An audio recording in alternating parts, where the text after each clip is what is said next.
Merhabalar hanımlar, beyler, çocuklar, gençler. Ribeira'nın mutfağına hoş geldiniz. Ben Yasemin.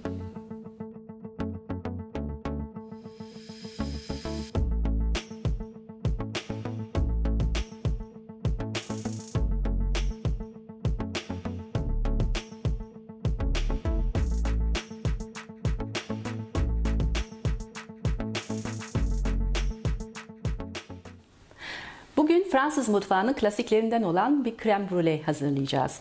Krem brûlée'nin farklı ülkelere göre farklı varyasyonları var. Krem brûlée krema bazlıdır. Fakat krema yerine süt kullanırsak, içerisine de biraz portakal aroması ve tarçın katarsak krem catalana elde etmiş oluyoruz. Yani İspanyol versiyonunu. Aslında bunlar sonuçta şekerle pişirilen muhallebi. Bazen tencerede pişiyor, bazen fırında, üzerine de şeker ekleniyor. Farklı şeyler değil, her mutfakta bulunan şeyler aslında. Ama biz bugün krem brûlée'ye, yani Fransız usulüne geçelim. Siz de merak ediyorsanız nasıl yaptığımı izlemeye devam edelim ve abone olmayı da unutmayalım. Öncelikle 6 yumurtayı, 1,5 tatlı kaşığı vanilin aroması veya şekerine, 100 gram ki bu yarım su bardağı yapıyor toz şekeri bir çırpacak ile karıştırıyorum.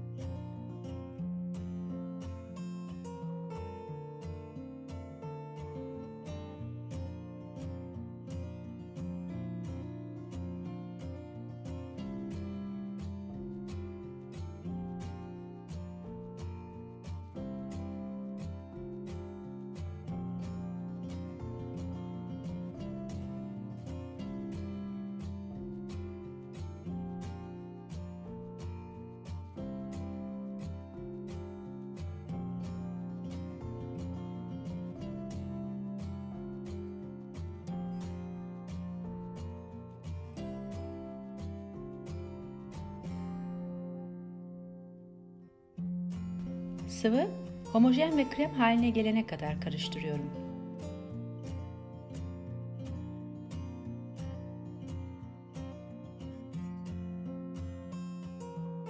...500 ml yani 2,5 su bardağı şekersiz kremayı bir tencereye ısıtmak üzere boşaltıyorum.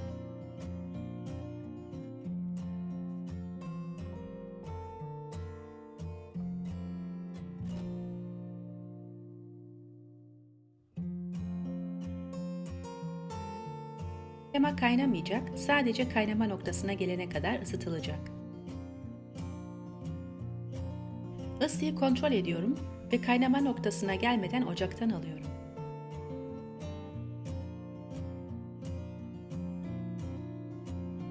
Hafif ılımış kremayı önceden hazırladığım yumurtalı sıvıya biraz döküyorum. Tüm ısınmış kremayı birdenbire sıvının içerisine dökersek yumurtalar içinde pişebilir. Bunu istemiyoruz. O yüzden ılık kremayı biraz sıvıyla karıştırarak birleştirmemiz gerekiyor.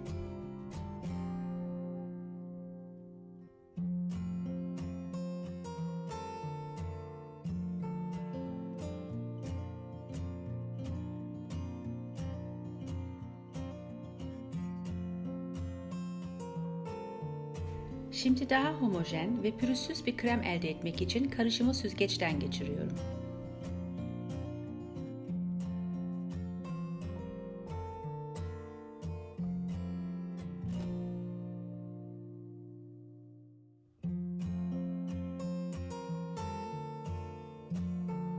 Karışımın miktarı benim kullandığım 6 kaseye tam geliyor.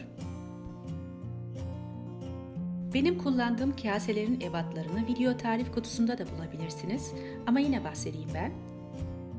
Her bir kasenin hacmi 150 ml, çapı 10 cm ve derinliği 2,5 cm. Siz elbette farklı kaseler de kullanabilirsiniz, yalnız kaselerinizin çok büyük olmamasına dikkat edin.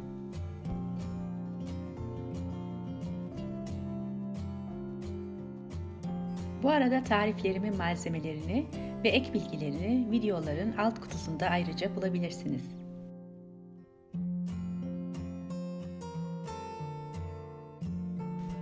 Kremlerimizi fırına sürüyorum. Yalnız büyük formun içine kaselerin yarı yüksekliğine varıncaya kadar sıcak su döküyorum. Kremleri 150 derecede turbo ısıtıcıda 30-35 dakika kadar pişiriyorum. Dışarıdan kontrol ediyorum pişmişler mi yoksa birkaç dakika daha fazla isterler mi diye. Evet, kremler gayet iyi pişmişler. Sıvılıkları gitmiş ve üzerleri kızarmış.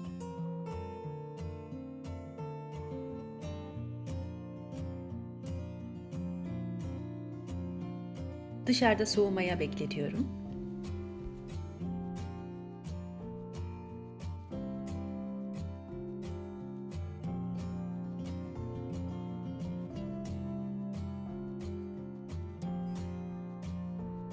Soğuduktan sonra 1 saat kadar da buzdolabında bekletiyorum.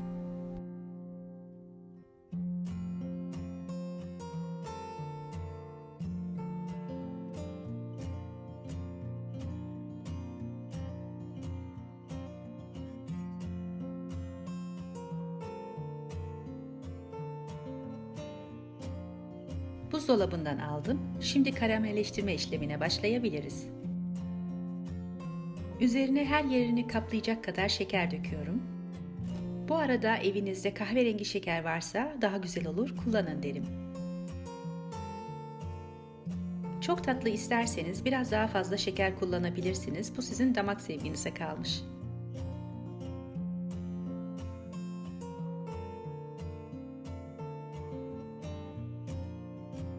Şimdi yakma şovuna geçiyoruz. Bu bana göre işin en zevkli yanı.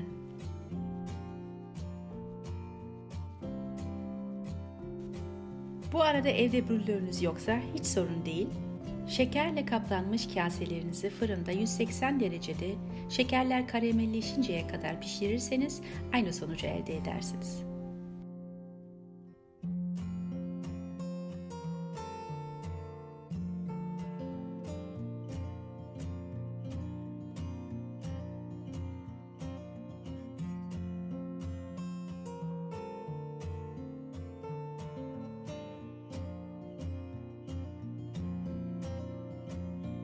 Sesini duyuyorsunuz değil mi? Şeker güzel kabuk bağlamış, çıtır çıtır. Krem gayet kıvamında pişmiş, yani ne çok katı ne de sıvı halde.